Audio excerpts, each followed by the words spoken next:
नमस्कार, आप देख रहे हैं आज तक। मैं हूं आपके साथ रोहित सरदाना। शाम के 5 बजने वाले हैं और वक्त हो गया है दंगल का। आज की सुबह एक बार फिर दिल दहलाने वाली एक खबर के साथ यूपी के औरैया में मजदूरों से भरी एक गाड़ी और ट्रक की टक्कर हो गई। 24 मजदूरों की जान चली गई। इन मजदूरों का कसूर यह था कि ये लॉकडाउन में काम धंधा बंद हो जाने के बाद जैसे तैसे अपने घर पहुंचने की कोशिश कर रहे थे। यूपी की सरकार ने मजदूरों के पलायन में सुविधा मुहैया कराने के लिए कड़े आदेश दे रखे, इसलिए 2 थानेदारों को इस हादसे के लिए जिम्मेदार मानते हुए फौरन सस्पेंड कर दिया गया। कांग्रेस महासचिव प्रियंका गांधी वाड्रा ने यूपी की सरकार को चिट्ठी लिखी कि 1000 बसों को मंजूरी दे दीजिए, खर्चा कांग्रेस उठा लेगी। लेकिन इन मजदूरों में से कोई भी अब घर नहीं पहुंच पाएगा। केंद्र की सरकार ने आज 20 लाख करोड़ के राहत पैकेज की चौथी किस्त का ऐलान कर दिया, लेकिन विपक्ष लगातार सवाल उठा रहा है कि फौरी राहत क्यों नहीं देते। राहुल गांधी ने तो आरोप लगा दिया कि सरकार साहूकार की तरह बर्ताव कर रही है। जवाब में बीजेपी ने कहा कि कांग्रेस आपदा में भी घोटाले की संभावना तलाश रही है, इसलिए बार बार कैश की जिद करती है। राजनीतिक बयानबाजी की इस लड़ाई में मजदूरों का यह पलायन कब रुकेगा? 2 दिन बाद से देश में लॉकडाउन का चौथा चरण आने वाला है। उसके साथ साथ जिंदगी आगे कैसे बढ़ेगी? कोरोना के साथ साथ जीना सीखते हुए उद्योग धंधे के ताले कैसे खुलेंगे? यह सवाल आज के दंगल में होंगे।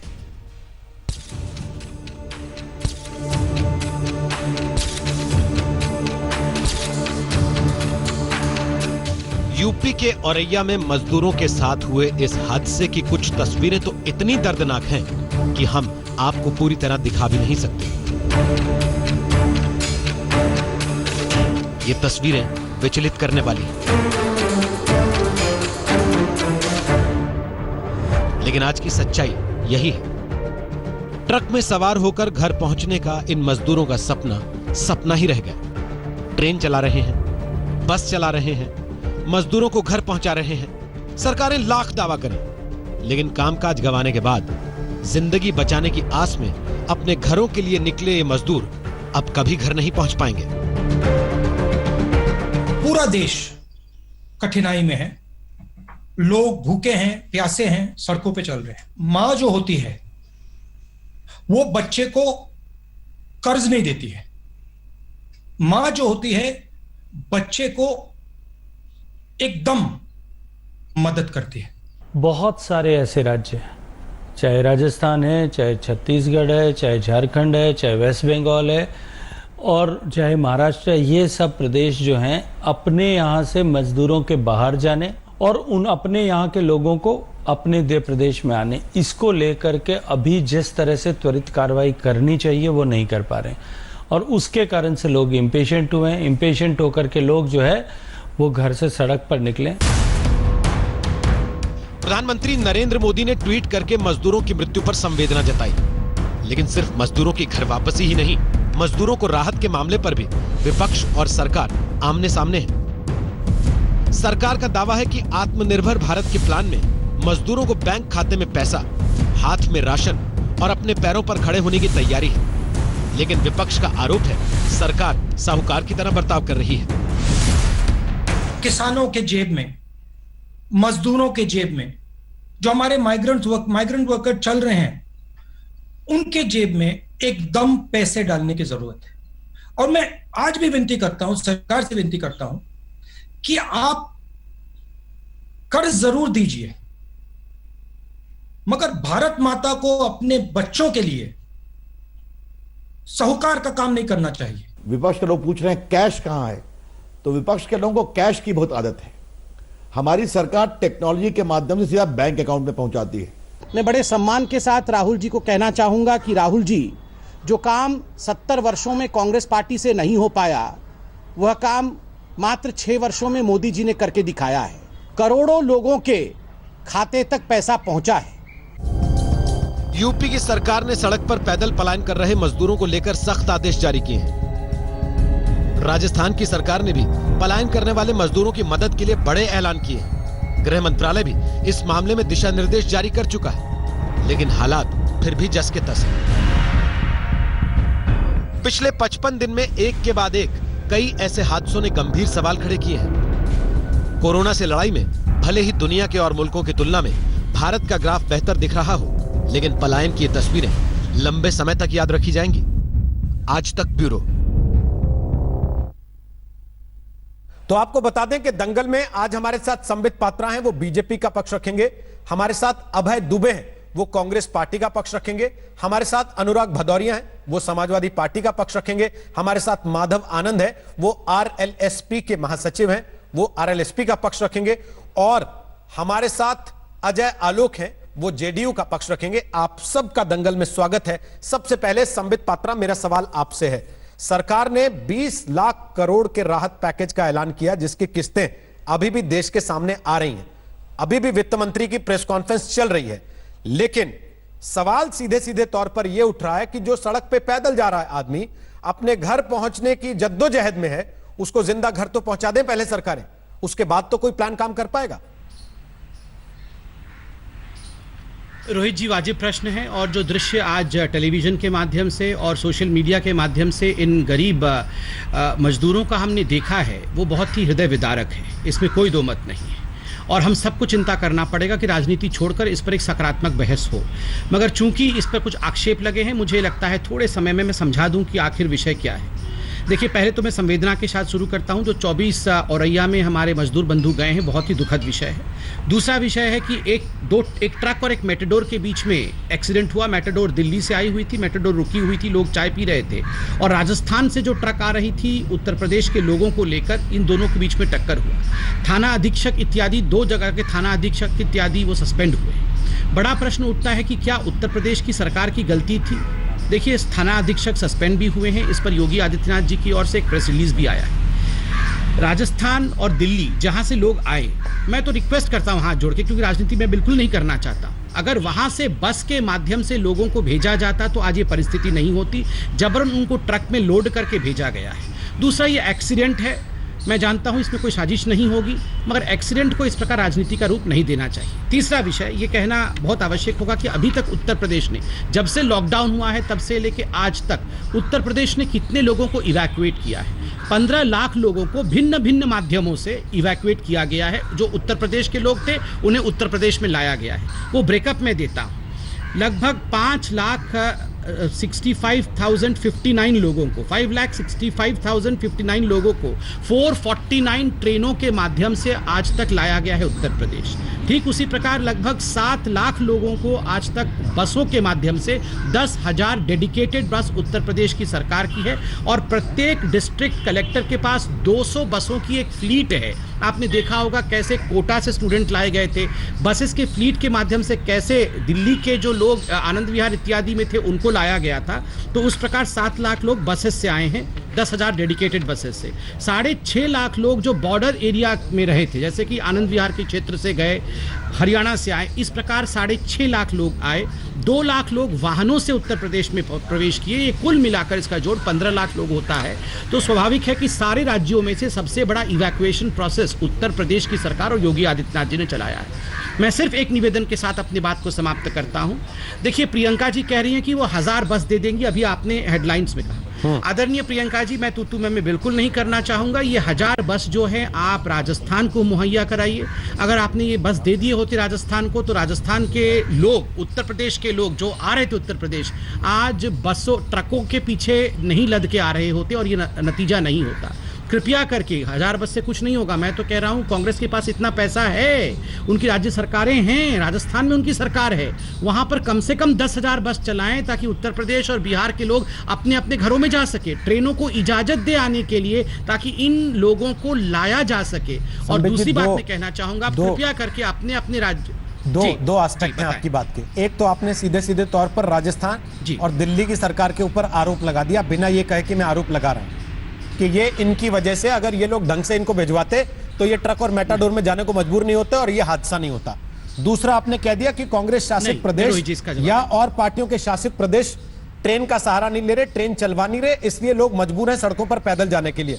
तो दिल्ली के आम आदमी पार्टी के नेता हैं और सांसद हैं राज्यसभा के संजय सिंह, उन्होंने आज एक ट्वीट किया, मुझे उम्मीद है आपने पढ़ा होगा, मैं पढ़ के सुना देता हूं। उन्होंने कहा, गृह मंत्रालय कह रहा है रेलवे 100 श्रमिक ट्रेन चला रही है, मतलब 1,20,000 मजदूर प्रतिदिन घर पहुंचाए जा रहे हैं। घर जाने वाले प्रवासी मजदूरों का अनुमान 4 करोड़ है। इसका मतलब साफ है, पीयूष गोयल जी और भाजपा सरकार 333 दिन में प्रवासी मजदूरों को घर पहुंचाएंगे। अब इस पर क्या कहिएगा? नहीं, मैं इसका देखिए, कल हमने प्रेस कॉन्फ्रेंस किया था, पूरे जो ब्रेकअप है ट्रेन्स के वो हमने दिए थे, और पीयूष गोयल जी रेल मंत्री ने खुद इस विषय पे आपके चैनल पे बात की है, आज बात की है। आज आप लोगों का शायद बातचीत चल रही थी, उसमें मैंने खुद सुना है 1200 ट्रेन है देश में जो सुरक्षित रखा गया है श्रमिक एक्सप्रेस के रूप में। प्रत्येक दिन 300 ट्रेन चल सकती है। ऐसे 20 लाख श्रमिक हैं जिनको कि हमें वर्तमान में जल्दी से जल्दी ट्रांसफर करना है। याद रखिए, सभी श्रमिकों को ट्रांसफर किया जाए ये संभव नहीं है, ना होना चाहिए, किंतु जो जरूरतमंद है ऐसे 20 लाख लोगों को कैलकुलेट किया गया है। तो 300 के हिसाब से अगर प्रत्येक दिन 5 लाख लोगों को ट्रांसपोर्ट हम करते हैं तो स्वाभाविक है कि 4 दिन के अंदर ये पूरी एक्सरसाइज पूरी हो जाएगी, बशर्ते कि सभी राज्य अपनी कैपेसिटी के फुल तक, पूरे कंप्लीट एक्सटेंट तक परमिशन ग्रांट कर दे। जैसे कि कल हमने बताया था, बंगाल ने 9 ट्रेन अलाउ किया है और 30 तारीख तक 105 ट्रेन के प्रावधान के विषय में बातचीत की ठीक है। अगर यही प्रत्येक दिन 300 ट्रेन अलाउ कर दे तो ये काम हो जाए। यही बात पीयूष गोयल जी ने भी कही कि बंगाल, राजस्थान, छत्तीसगढ़ ये लोग ट्रेन चलाने को मंजूरी नहीं दे रहे, या दे रहे हैं तो बहुत कम दे रहे हैं। अभय दुबे, अब आप बताइए, वो कह रहे हैं कि 1000 बसें आप चलवाना चाहते हैं यूपी के लिए, 10,000 बसें चलवा लीजिए छत्तीसगढ़, राजस्थान के लिए, ताकि बिहार और यूपी के लोग अपने अपने घर सुरक्षित पहुंच जाएं। बोलिए। फिर अनुराग भदौरिया और अजय आलोक आपके पास आ रहा हूं, बोलिए। रोहित जी, ये सूदखोर साहूकार सरकार हर दिन झूठ बोल रही है। हम 50 दिन से प्रधानमंत्री जी से मांग कर रहे थे, मैं 3 छोटे छोटे बिंदु रखता हूं। हम क्यों कह रहे थे प्रधानमंत्री जी से? क्योंकि भारत के संविधान में आर्टिकल 246 7 शेड्यूल एंट्री 81 ये कहती है कि स्टेट माइग्रेशन केंद्र सरकार की जवाबदेही होगी। क्यों जवाबदेही होगी?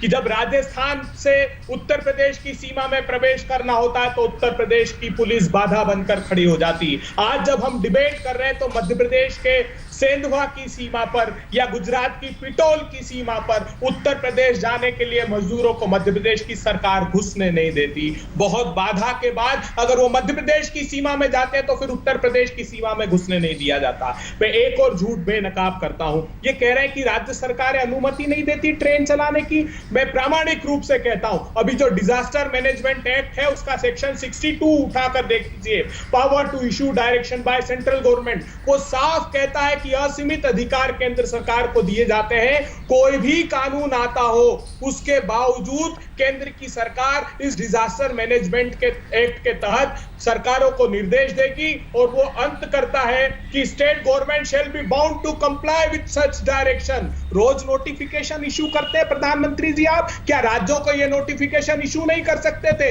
भूपेश बघेल जी ने कहा कि मैं 30 ट्रेन मांगता हूं, 2.25 करोड़ रुपए जमा कराता हूं, जब बामुश्किल 17 ट्रेनें देते हैं। अरे प्रियंका जी ने 1000 बसें मांगी, भूपेश बघेल ने 50 लाख रुपए कांग्रेस कमेटी ने छत्तीसगढ़ में अलग दिए और पार्टी पैसे देने को तैयार। हम पीछे हटने वाले नहीं है। ये तो सोनिया जी ने अगर आग्रह नहीं किया होता तो बगैर दबाव के सरकार ये करने को तत्पर नहीं थी। 20 लाख करोड़ रुपए का पैकेज में चुनौती देता हूं, 20 लोग ढूंढ कर लाइए, मजदूर और किसान और श्रमिक जिनके खातों में पैसा गया हो। वो त्राहिमाम कर रहे हैं। आप एमएसएमई को कह रहे थे कि 4 लाख करोड़ रुपए 3 करोड़ लोगों को दिए। अरे 8 लाख करोड़ रुपए बैंक ने वापिस पार्क किए आरबीआई को कि कोई लोन लेने वाला उपलब्ध नहीं है। आपने कहा मुद्रा में हमने 1500 करोड़ 3 करोड़ खातों में 500 रुपए एक व्यापारी को। कितनी शर्मनाक बात है। आप सीतारमण जी ने कहा कि हमने 3 करोड़ मार्जिनल किसानों को लोन 4 लाख करोड़ का दिया। अरे पिछले साल 6 लाख करोड़ का दिया था। क्यों झूठ बोलते हैं रोज पत्रकार वार्ता करके? अभय जी दोनों चीजों को मिलाइए मत, दो अलग अलग चीजें और दोनों विषय पे बात करेंगे। आपको पूरा मौका मिलेगा आगे भी बात करने का। 20 लाख करोड़ के पैकेज में कैश कितना दे रहे हैं और क्यों नहीं दे रहे हैं, अगर नहीं दे रहे हैं तो उस पर भी बात करेंगे अभी। लेकिन अभी बात इस चीज को लेकर हो रही है ना कि जो लोग रोज सड़कों पर मर रहे हैं उसकी कोई जिम्मेदारी, कोई जवाबदेही है या नहीं है। जरा एक एक कमेंट में अजय आलोक और अनुराग भदौरिया और माधव आनंद से ले लूं, उसके बाद आपको 20 लाख करोड़ पर भी बात करने का मौका मिलेगा। जहां तक आपने भूपेश बघेल की बात की, उन्होंने खुद ट्वीट किया है कि हमने 30 ट्रेनों की अनुमति मांगी थी, हमें 14 मिली और हमने 1 करोड़ 17 लाख का भुगतान भी किया है, जिसको आपने अभी 2.25 करोड़ कहा। ये भूपेश जी ने ट्वीट किया है, उसको दुरुस्त कर ले थोड़ा सा। अजय आलोक, अब ये बताइए, कांग्रेस पार्टी का भी बता रहा हूं। ठीक सर, ओके, कोई ऐसा आपके ऊपर आरोप नहीं लगा रहा हूं, मैं केवल आप ही के मुख्यमंत्री की तरफ से किया गया एक ट्वीट पढ़ के सुना जी। मुझे लगता है उस पर आपको आपत्ति नहीं होनी चाहिए कोई भी। अजय आलोक, अब बोलिए, केंद्र की सरकार कह रही है कि राज्य चाहते नहीं तो हम क्या करें? राज्य से छत्तीसगढ़ का उदाहरण अभय दुबे दे रहे हैं कि साहब हमारी सरकार ने पैसा भी दिया, हमारी सरकार ने ट्रेन भी चलाने को कहा, लेकिन तब भी ट्रेन नहीं मिल रही। फिर देखिए रोहित जी, अभी पूरा सेक्शन वैक्शन सब बता रहे थे, सेंट्रल एपिडेमियोलॉजी एक्ट का ये वो। एक बेसिक ज्ञान इस देश के हर लोगों में है, आप में है, मुझ में भी है, कि सेंट्रल स्टेट की जिम्मेदारी होती है कि वो तय करे कितनी ट्रेनें चलानी है, कितने श्रमिक उसके यहाँ हैं, ये है या नहीं। तो जिस राज्य में जितने प्रवासी हैं वो कितने नंबर्स में हैं, ये जिम्मेदारी सेंट्रल स्टेट की है, और उसके हिसाब से सेंट्रल स्टेट बोलता है कि आपके इतने लोग हैं, इतने ट्रेन की जरूरत है। हमने तो एनओसी, ब्लैंक एनओसी में कह रहा, वर्ड पकड़िएगा, महाराष्ट्र को, गुजरात को, राजस्थान को, तमिलनाडु को ब्लैंक एनओसी दिया, रेलवे को भी दिया कि जितने भी ट्रेन ये राज्य मांगे दे दिया जाए, भुगतान हम करेंगे। फिर कहां दिक्कत हो गई? दूसरी बात, राजनीति नहीं, सब कह रहे राजनीति नहीं करनी है, लेकिन मुझे ये नहीं समझ में आता है कि दो आदमी की एक ही भाषा कैसे हो सकती है। तेजस्वी यादव कुछ दिन पहले कहते हैं कि 2000 ट्रेनें हम राज्य सरकार को, बिहार सरकार को देंगे। आज तक 2000 ट्रेनें नहीं है, नहीं उसका पैसा है। ट्रेन का भी पैसा हम देंगे, आज तक ट्रेन का पैसा नहीं है। कांग्रेस ने पहले कहा था कि प्रदेश कांग्रेस कमेटी श्रमिकों के भाड़ा का पैसा वहन करेगी, वो आज तक नहीं आया। सोने पे सुहागा। आज प्रियंका गांधी ने कह दिया कि हम 1000 बस देंगे।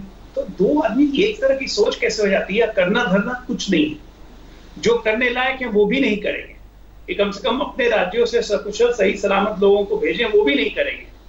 और एक एक्सीडेंट हो जाता है, उस पर तुरंत अपना चेहरा चमकाने के लिए ये लोग सब सामने आ जाते हैं। आपने ऐसी परिस्थिति क्यों पैदा की साहब कि लोगों को इस तरह से जाना पड़ा? इसका जवाब मुझे आज तक नहीं मिला है। मैं पिछले 5 दिन से चिल्ला रहा हूँ टीवी पे कि ये राज्य से जहां से श्रमिक वापस लौट रहे हैं, इन राज्यों में किसी भी शासित राज्य हो, चाहे कांग्रेस शासित हो, चाहे ममता शासित हो, चाहे भाजपा शासित हो, ऐसी परिस्थिति क्यों पैदा हुई कि श्रमिक वापस लौट रहे हैं? क्योंकि इन श्रमिकों का बहुत बड़ा योगदान उस राज्य की इकोनॉमी में। और आज जब विपदा की समय आई तो आपने श्रमिकों का साथ छोड़ दिया। अब आप उम्मीद करेंगे कि श्रमिक जब सब ठीक हो जाएगा, श्रमिक आपके यहाँ लौटेगा? ठीक है, ये आने वाला समय बताएगा। ओके, अनुराग भदौरिया, हालांकि उन्होंने कांग्रेस और तेजस्वी के संदर्भ में कहा, लेकिन पूछना आपसे पड़ेगा कि हादसा होता है तो चेहरा चमकाने आ जाते हैं।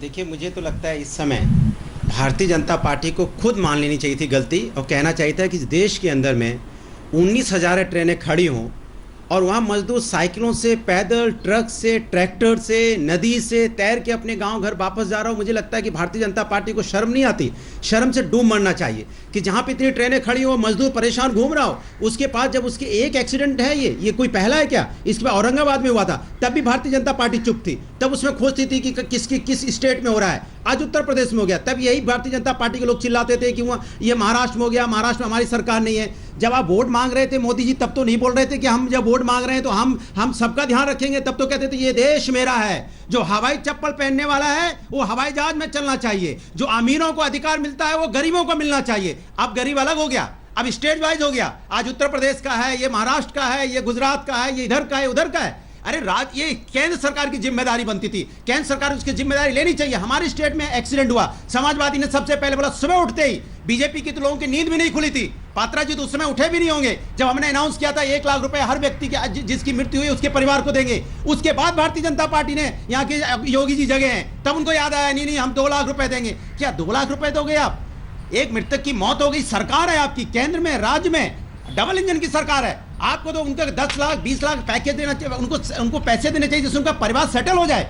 ये लोग सिर्फ राजनीति करना जानते हैं, ये गरीबों से वोट देना जानते हैं। जब गरीबों की मदद करने की बात आती है तो स्टेज वाइज बात करने लगते हैं, जहां जहां इनकी सरकार नहीं है। क्या गुजरात में मजदूर परेशान नहीं है? क्या गुजरात में मजदूर नहीं घुस रहा रोड पे? आपने अभी विजुअल देखे होंगे, रोड पे चिल्ला रहा है, मुझे खाना दो, मुझे सैलरी दो, नहीं मुझे यूपी भेजो, मुझे बिहार भेजो, चिल्ला चिल्ला के कह रहा है। गुजरात के कौन है? बीजेपी की गवर्नमेंट है गुजरात में, तब तो आपकी आवाज नहीं निकलती है। कमाल के लोग हैं भारतीय जनता पार्टी के, देश को बांटने में लगे।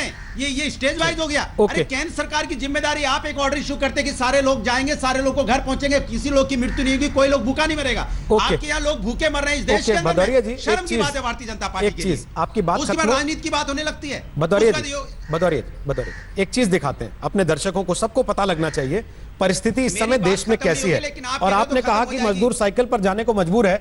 सर, आपकी पार्टी के नेताजी तो साइकिल पर देखकर उसमें भी आपदा में अवसर तलाश रहे थे कि हमारे चुनाव प्रचार का माध्यम बन जाएगा। कि देखो साइकिल ही काम आएगी, पर उससे जुड़ा एक आपको और पहलू दिखाते हैं। एक चिट्ठी लिखी देखिए एक व्यक्ति ने, जो मजदूर था, साइकिल उठाकर चोरी करके ले जानी पड़ी उसे, क्योंकि वो अपने दिव्यांग बच्चे को लेकर जाना चाहता था, उसके पास साधन नहीं था, तो वो किसी की साइकिल उठाकर ले गया, लेकिन चिट्ठी लिखकर छोड़ गया, नमस्ते मैं आपकी साइकिल लेकर जा रहा हूं, हो सके तो मुझे माफ कर देना, क्योंकि मेरे पास कोई साधन नहीं, मेरा एक बच्चा है, उसके लिए मुझे ऐसा करना पड़ा, क्योंकि वो विकलांग है, चल नहीं सकता, हमें बरेली तक जाना है।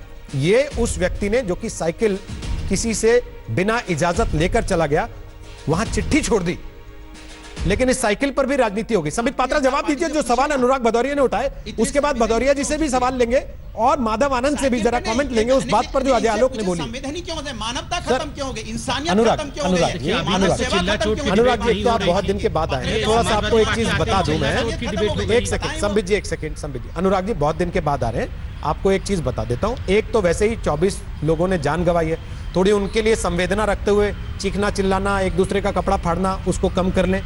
दूसरा, सर आप लोग स्काइप के जरिए कनेक्टेड हैं, मोबाइल फोन्स के जरिए इंटरनेट से कनेक्टेड हैं, आप लोग एक दूसरे पर चिल्लाएंगे तो दोनों में से किसी की आवाज सुनाई नहीं देगी। सर केवल इतना मेरा निवेदन है, जब आपका समय हो आप बोले, मैंने कोई टोका टाकी नहीं किया, आपको पूरा 1-1.25 मिनट बोलने दिया, हर वक्ता को बोलने दे रहा हूं, तो प्लीज सर अपने अपने समय पर बोले, अच्छा लगेगा, लोगों को समझ में भी आएगा। संबित पात्रा जवाब दीजिए कि जब आप वोट लेते हैं तो सब एक होते हैं आपके लिए, आप कहते हैं सबका साथ, सबका विकास, सबका विश्वास, लेकिन अब जब घर पहुंचाने की बारी आई तो आपने बांट दिया कि ये राजस्थान का मजदूर है, ये मध्य प्रदेश का मजदूर है, ये छत्तीसगढ़ का मजदूर है। बोलिए। ठीक है, देखिए पहली बात तो है, आप याद करिए, मैं एक एक करके सबका जवाब दूंगा क्योंकि 4-5 प्रश्न आए हैं, मैंने लिख रखा है। नंबर 1, अब याद करिए औरंगाबाद में जब ट्रेन की पटरी पे चलने से 16 मजदूरों की मृत्यु हो जाती है, तब किसी ने नहीं कहा कि महाराष्ट्र के मुख्यमंत्री के कारण हुआ है, कि महाराष्ट्र में कहीं ना कहीं शासन में ढिलाई है उस कारण हुआ है, मोदी जी के कारण हुआ है जी, ये तो महाराष्ट्र की सरकार तो बहुत बढ़िया है। और आज जब उत्तर प्रदेश में हुआ है तो सब कुछ योगी जी के कारण हो गया है। एक्सीडेंट पे भारतीय जनता पार्टी ने उस समय भी राजनीति नहीं की थी, हमने नहीं कहा था कि महाराष्ट्र की सरकार की गलती है, हमने कहा ये एक्सीडेंट है, दुखद है, और आज भी एक्सीडेंट के ऊपर राजनीति नहीं होनी चाहिए। नंबर 1। नंबर 2, आप बार बार कह रहे हैं कि देश तो पूरा एक है, मगर फिर ये हरियाणा के लेबर हैं, ये श्रमिक उत्तर प्रदेश का है। देखिए जी, कुछ राज्य श्रमिक ज़्यादा हैं उनके राज्यों से, उनके राज्यों में श्रमिकों को पहुंचाना है, एक फेडरल स्ट्रक्चर अर्थात संघीय ढांचा है। इस देश में तो हालत यह है, आप याद करिए, ममता बनर्जी तो अपने ही, हमारे ही बीएसएफ और हमारे आर्मी के जवान जब उनके राज्य में पहुंचते हैं तो उनको लगता है कि सत्ता से हटाने के लिए कहीं ना कहीं केंद्र सरकार आर्मी की इस्तेमाल कर रही है। और नोटिफिकेशन की बात की गई, अभी कहा गया कि नोटिफाई क्यों नहीं किया सेंटर ने। 4 चिट्ठियां लिखी गई ममता बनर्जी को, कोई 1-2 चिट्ठी नहीं लिखी गई। ये संघीय ढांचा है, रोज गवर्नर तो एक बार देखा था रोहित जी, आपके शो में बैठे थे, आपके शो में धनखड़ जी बैठ के हाथ जोड़ के ममता जी को, एक सेकंड में कंप्लीट कर लूं, मैं दूसरों के बीच में नहीं बोल रहा हूं, और बिल्कुल रोहित जी ने सही कहा कि ये मारपीट की डिबेट नहीं होनी चाहिए, मैं भी आपके बीच में बोल सकता हूं। नहीं तो मैं मजदूरों की बात हो रही है, मुद्दे पे रहिए ना, मजदूर का आप चले गए, ममता बनर्जी ने अनुराग जी फिर लोग खुद तय कर लेंगे। अनुराग जी, कौन बात घुमा रहा है, कौन बात बना रहा है, लोगों को देख के तय करना आता है। तू मैं की डिबेट नहीं है, एक एक करके बोलने सब लोग अपनी बात पब्लिक अपने आप तय कर लेती है। ये दंगल ऐसा है जिसमें रेफरी जनता घर बैठी हुई वो डिसाइड कर लेती है किसने बात बनाई, किसने घुमाई। देखिए संबित पूरा कीजिए फटाफट, फिर अभय दुबे आपके पास। देखिए रोहित जी, अभी अभय दुबे जी ने कहा असीमित पावर होता है सेंटर के पास, सेंटर अपने डिजास्टर मैनेजमेंट के अंतर्गत असीमित पावर का इस्तेमाल करे और राज्यों को दरकिनार करते हुए सबको बराबर से देखे।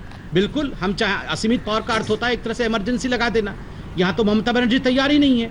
होम मिनिस्टर को अभी 4 दिन पहले चिट्ठी लिखना पड़ा कि ममता दी कृपया करके ज्यादा ट्रेन अलाउ करो, उस पर भी बहुत धक्का खा के ममता बनर्जी ने कल कहा है चलो 30 तारीख तक 105 ट्रेन अलाउ करेंगे। लेकिन मैंने आपसे एक सवाल पूछा, आपने जवाब नहीं दिया उसका। बंगाल के अंदर मैंने आपको संजय सिंह का ट्वीट पढ़ के सुनाया, जो आपके ही हिसाब से मैथमेटिक्स बता रहे हैं और कह रहे हैं कि इस हिसाब से तो 333 दिन लग जाएंगे लोगों को घर पहुंचाने में। या आप ये मान के बैठे हैं कि 4.5 करोड़ मजदूर घर नहीं जाना चाहते, उनमें से कुछ 20-25 लाख ही हैं जिनको घर जाना है, बाकी जो जहां है वहां रहने को तैयार है। मैंने तो कहा, देखिए बहुत स्पष्ट रूप से मैंने आपको शुरू में कहा, कल प्रेस कॉन्फ्रेंस में भी कहा, 20 लाख मजदूरों को, हमारे कैलकुलेशन के हिसाब से 20 लाख मजदूरों को ही इस पूरे प्रक्रिया में शामिल करना है। ठीक है, अगर 4.5 करोड़ नहीं, वैसे देखा जाए तो माइग्रेंट वर्कर 10 करोड़ हैं इस देश में। अगर 10 करोड़ माइग्रेंट वर्कर का आप आवागमन करेंगे तो आप कोरोना से लड़ नहीं पाएंगे। और आप आज बिहार में पूछिए, मेरे भाई यहाँ डॉक्टर साहब बैठे हुए हैं, बिहार में किस प्रकार से एक चंक में 200 लोग बिना यहाँ से जांच से गए तो उनकी क्या परिस्थिति हुई है। एक गांव पूरा संक्रमित हो चुका है। पंजाब और महाराष्ट्र के मुख्यमंत्री दोनों भाजपा शासित राज्य नहीं है, आपस में अभी तक उनकी लड़ाई चल रही है। आज तक में आमने सामने लड़ाई हो गई उनकी, क्योंकि जांच के बिना उनके यहाँ चले गए थे। तो ये 10 करोड़ लोग आवाजाही नहीं हो सकते। माफी चाहते हुए माधव आनंद से कमेंट ले नहीं पाया अभी तक। अभय जी थोड़ा सा रुकना पड़ेगा। माधव आनंद बोलिए, बिहार का जिक्र है, संबित पात्रा ने भी किया, अजय आलोक ने भी किया। वो कह रहे हैं हम जैसा कर रहे हैं वैसा राज्य सरकारें कर लेती तो शायद स्थिति बेहतर होती। रोहित जी, बड़ी शर्मिंदगी महसूस होती है कि इस विपदा के घड़ी में भी हम सब लोग राजनीति कर रहे हैं। तो अगर श्रमिक कहीं भी फंसे, इनको एक उदाहरण दीजिए कि लाशों पर राजनीति किए बिना भी वोट पाया जा सकता है। इनको उदाहरण दीजिए आप अपनी बात से। सेंटर और स्टेट दोनों की कलेक्टिव रिस्पांसिबिलिटी है, हम सब लोगों की रिस्पांसिबिलिटी है। इस पे राजनीति नहीं होनी चाहिए। अगर आप प्रवासी मजदूर की बात कर रहे हैं और अजय आलोक जी चूंकि बिहार से और मैं भी बिहार से हूं और संबित जी ने भी बिहार का जिक्र किया, सबसे ज्यादा अगर कोई परेशान कहीं का अगर श्रमिक है, प्रवासी मजदूर है तो वो बिहार का ही है। आपने शुरू से अंत तक देखा कि बिहार के प्रवासी मजदूरों को पहले तो लादे में नाम मुकुट किया गया।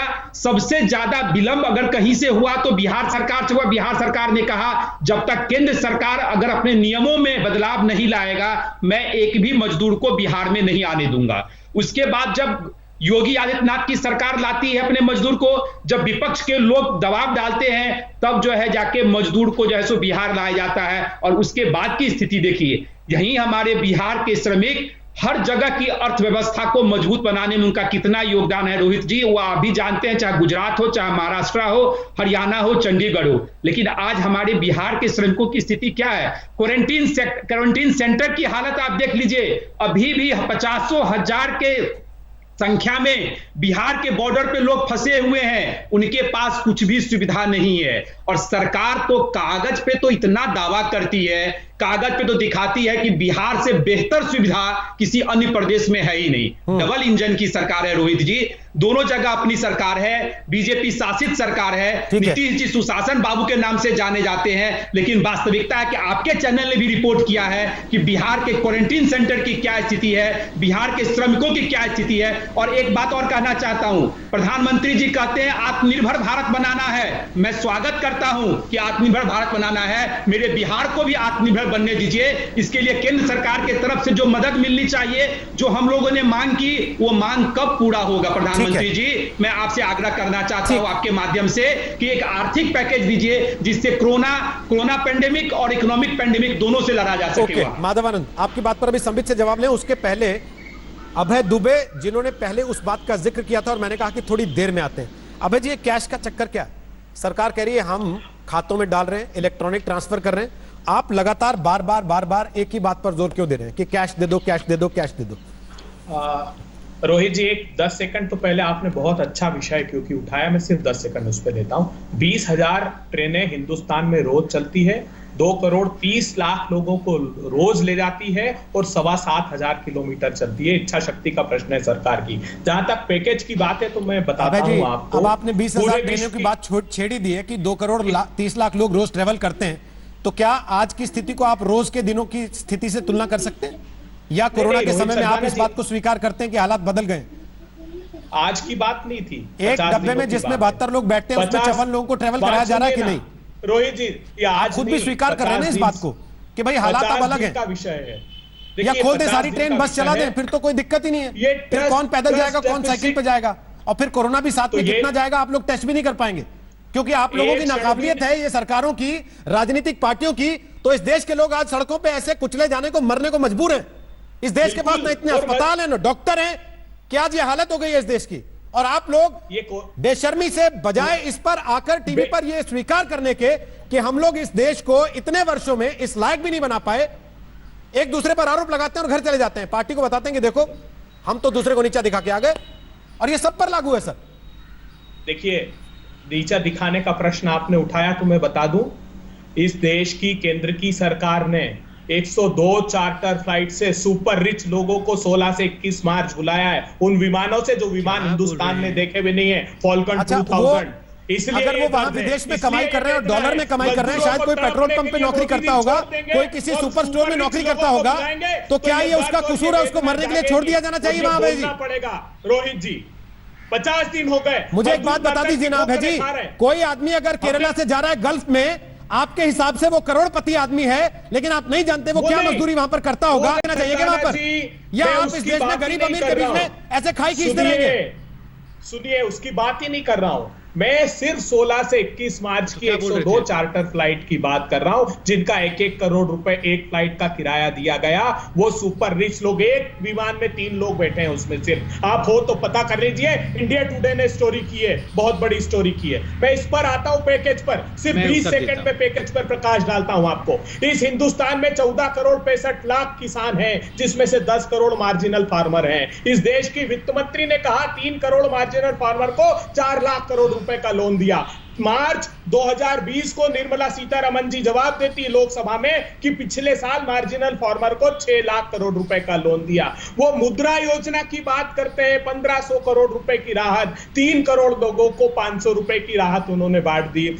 वो श्रमिकों के खाते में 1 पैसा भी वो डालना नहीं चाहते हैं। मैं साफ कहता हूं उनको कि जो एमएसएमई से लेकर किसान से लेकर मार्जिनल फार्मर तक बात की है, 1 पैसा एक आदमी के खाते में तो गया हो तो बता दो। सिर्फ कर्ज और कर्ज, जब डिमांड ही नहीं है तो क्या कर्ज दोगे आप? 8 लाख करोड़ रुपए रिकॉर्ड है।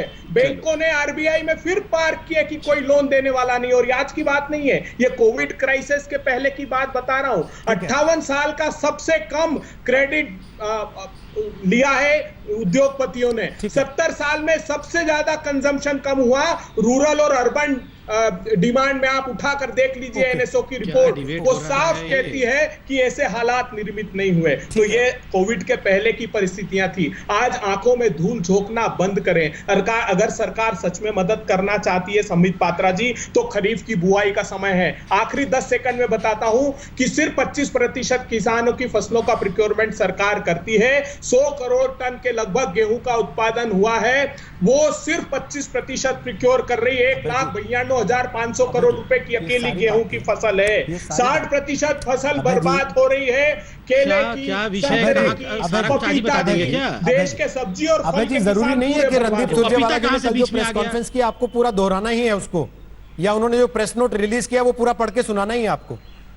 टू द पॉइंट बात कर लेते हैं ना सर, मुद्दे मुद्दे पर कर लेते हैं बात। केवल मोटी मोटी बातें उसमें से आपने कह दी हैं, उस पर जवाब लेने का समय तो दीजिए कम से कम वापस।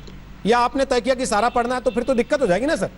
नहीं, पढ़ने का अभ्यास नहीं है सर। संबित पात्रा बहुत छोटा जवाब, उसके बाद अजय आलोक और अनुराग भदौरिया बोलेंगे। जल्दी संबित पात्रा जवाब। देखिए, आज मैं राहुल गांधी जी को सुन रहा था। राहुल गांधी जी का 2 मुख्य बिंदु था। प्रथम बिंदु था कि हाथ में पैसा दो, हाथ में पैसा दो, हाथ में पैसा दो, आप डायरेक्ट बेनिफिट दो। देखिए रोहित जी, आप इतने वर्षों से हिंदुस्तान को देख रहे हैं, जो काम इतने वर्षों तक नहीं हो पाया कि डीबीटी के सिस्टम को ठीक कर सके देश। पहले बिचौलिए होते थे, दलाल होते थे। राजीव गांधी खुद कहते थे 100 पैसे भेजता हूं 15 पैसे पहुंचता है। आज हाथ में पैसे गया है, ये लिस्ट लेके आया हूं। आपने कहा छोटे में बोलना है, मैंने प्रेस कॉन्फ्रेंस से बोला हूं, यहां नहीं पढ़ूंगा। कैसे 40 करोड़ लोगों तक कितना कितना पैसा गया है, ये सब लिखा हुआ है। समय नहीं है इसलिए आपने अनुमति नहीं दी तो पढ़ नहीं रहा हूं। दूसरा, राहुल गांधी ने कहा कि मैं दूर से देख रहा हूं, दूर से देख रहा हूं, तूफान आ रहा है, तूफान आ रहा है। राहुल गांधी भैया, किनारे पे खड़े होकर, लाइट हाउस पर खड़े होकर दूर से तूफान देखना अलग बात है। कश्ती पर सवार होकर मल्हार बनकर कश्ती में तूफान को बचाना, कश्ती को, ये फिर आ गए बीच में। मैं तो बीच में सुनिए, पहले इनको शांति हम तो निश्चित किनारों पे खड़े ही नहीं रहे। रोहित जी, मैं तो बीच में बोलता नहीं हूँ कभी भी। अब जी आप बोलिए तो मैं पढ़ देता हूँ। रोहित जी, मैं कभी किसी के बीच में बोलता नहीं हूँ। पूरा प्रेस नोट आप बोले तो मैं पढ़ के सुना देता हूँ पूरा, ताकि उसके बाद फिर बीच में टोका ताकि आप बोले देखिए मैंने कुछ नहीं टोका, ना किसी और वक्ता ने टोका। आपको भी समझ में आ रहा होगा कि अब स्काइप के जरिए जब आप कनेक्ट होते हैं तो फिर सुनने में भी देरी होती है और आपके जवाब को वापस आने में भी 3-4-5 सेकंड का समय लगता है। तो सर उसमें घपला हो जाता है, जरा आराम से, घालमेल से गड़बड़ हो जाती है। इसलिए मेरा निवेदन है एक एक करके बात कर लीजिए, कम से कम वापस जाएं तो आपकी पार्टी के लोग कहें तो कि आपने अच्छा बोला, आपकी बात सुन पाए। ये तो ना कहें कि क्या करके आए हो, कुछ समझ में तो आ नहीं रहा था। सभी जी फटाफट पूरा कीजिए। अनुराग भदौरिया, अजय आलोक वेट कर रहे हैं, जल्दी। फटाफटी कर रहा हूँ फटाफटी कर रहा हूँ। देखिए, दूर से खड़े होकर तूफान आ रहा है कहना बहुत आसान है, मगर कश्ती पे सवार होकर मल्हार बनकर तूफान से कश्ती को बचाना ये मोदी जी कर रहे हैं। और राहुल गांधी बोल रहे थे कार्बोरेटर में फ्यूल भेजो, कार्बोरेटर में फ्यूल भेजो। अरे भैया राहुल गांधी जी, कार्बोरेटर में इतने वर्षों तक भ्रष्टाचार जमा हुआ था, साफ भी किया है, फ्यूल भी भेजा है। इंजन चल रही है, संबित चिंता जी, मत करो आप। संबित जी, बिल्कुल। आज देश को निकाल के मोदी जी आपकी लेके जाएंगे पार्टी- और कर भी रहे हैं। आप बोले तो मैं ये पढ़ दूं अमाउंट आज कितना आपकी कितना किसके पार्टी, अकाउंट सर, में गया है, सर, ताकि इनको सुविधा हो। सर, आज आपकी पार्टी 6 साल जी। के जश्न के मोड में भी आ गई। आपकी पार्टी ने वीडियो ट्वीट किया बहुत लंबा सा एक कि 6 साल बेमिसाल। उसमें अगर आप यही बताते रहेंगे कि इन्होंने इतना भ्रष्टाचार का कार्बोरेटर में जमा कर रखा था, उसको साफ करने में टाइम लगता जा रहा है, तो लोग सर अब वो डिस्काउंट देंगे नहीं। मैं केवल इतनी जानकारी दे रहा हूं आपको, आपसे कमेंट नहीं मांग रहा हूं इस पर, ये मेरा कमेंट है सर। अब मैं अनुराग भदौरिया और अजय आलोक से फटाफट एक कमेंट ले रहा हूं। अनुराग भदौरिया, क्या आम लोगों के, मजदूरों के, गरीबों के हाथ में पैसे देना जो कांग्रेस कह रही है, और दूसरा संबित जी ने एक बात कही थी टीवी पर बैठकर, जिस दिन पहला दिन था प्रेस कॉन्फ्रेंस का वित्त मंत्री की और प्रधानमंत्री ने ऐलान किया था, उन्होंने कहा था, अगर मैं ठीक से उद्धृत कर पा रहा हूं संबित पात्रा, दुरुस्त कर दीजिएगा, you teach a man to catch a fish, you feed him for life, you give a man to eat a fish, you make him eat for a day. Anurag Bhadauria, बोलिए अपनी बात। इसमें एक 10 सेकंड जोड़ देता हूं, 10 सेकंड जोड़ देता हूं, क्योंकि आपने दुरुस्त करने के लिए कहा, उसके बाद अनुराग भाई बोल लेंगे। अच्छा होता है कि ठीक कहा, मैंने कहा सरकार का जो पैकेज आया है वो मछली दे भी रहा है और मछली करना सिखा भी रहा है। ये देश के बारे में जितने सालों से आप पैकेज देते आ रहे हो, तो कम से कम सीएमआई की रिपोर्ट लेके आते। सीएमआई की रिपोर्ट में आप देख लेते कि हमारे यहाँ पे बेरोजगारी बढ़ी है, तो बड़ी कितनी है, वो रिपोर्ट भी ले आते ना, जनता के सामने आ जाती, तो अच्छा लगता है ना।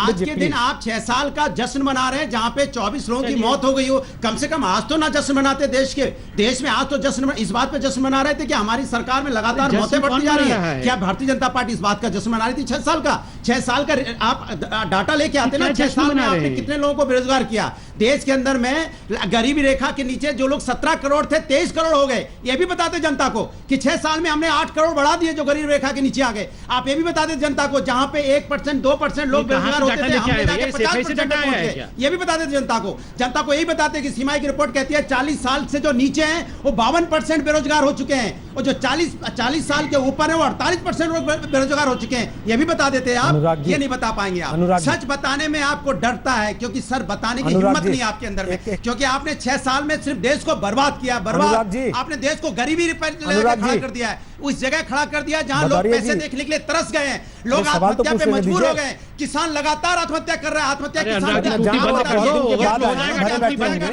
लेकिन सवाल तो पूछ लेने दीजिए कम से कम। किसानों आत्महत्या की जरा डाटा लेके आ जाइए, नहीं लेके आएंगे आप। भदौरिया जी, मैं कह रहा हूं, मैं जानता हूं आप बहुत दिन बाद आए हैं, भरे बैठे होंगे, ट्विटर पर आपके बयान हम देखते रहते हैं वीडियो वाले, लेकिन सर सवाल तो पूछने दीजिए। आप 40 साल से ऊपर हैं कि 40 साल से नीचे हैं?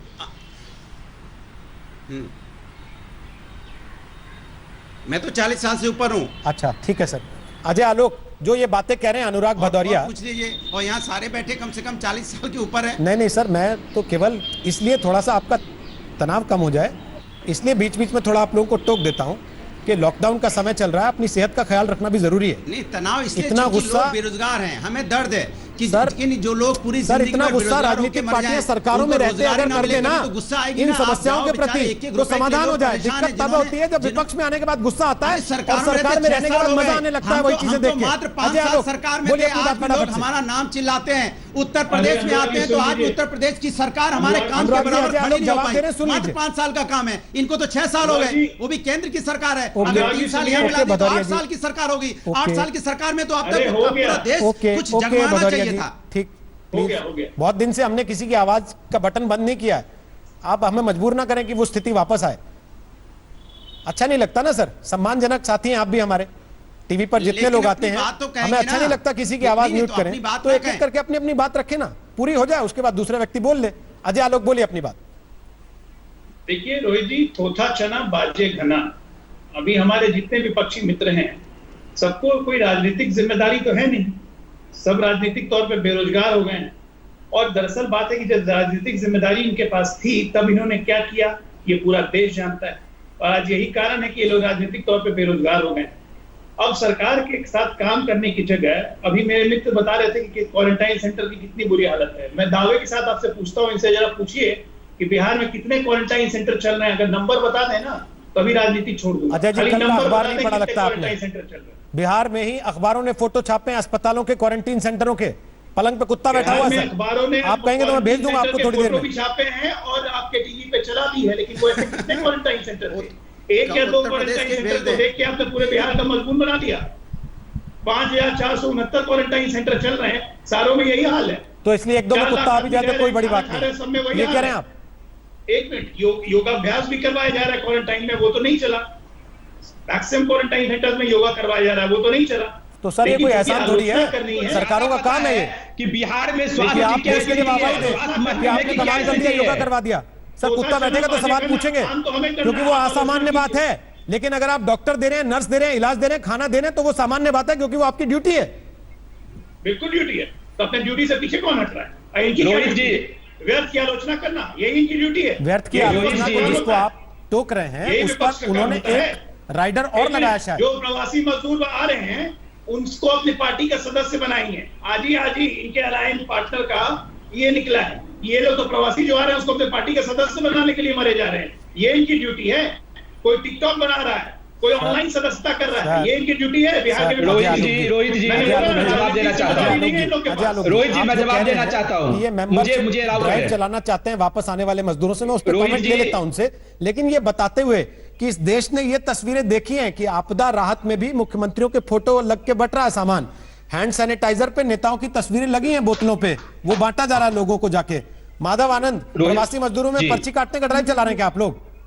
रोहित जी, अजय आलोक खुद डॉक्टर हैं और मैं भी इनको व्यक्तिगत रूप से जानता हूं, लेकिन नाम जानता हूं, कई बार चैनल पे भी हम लोग मिले हैं। ये खुद बतावे कि बिहार में स्वास्थ्य की क्या स्थिति है, स्वास्थ्य महकमे की क्या स्थिति है। अरे आप पटना के पीएमसीएच में चले जाइए।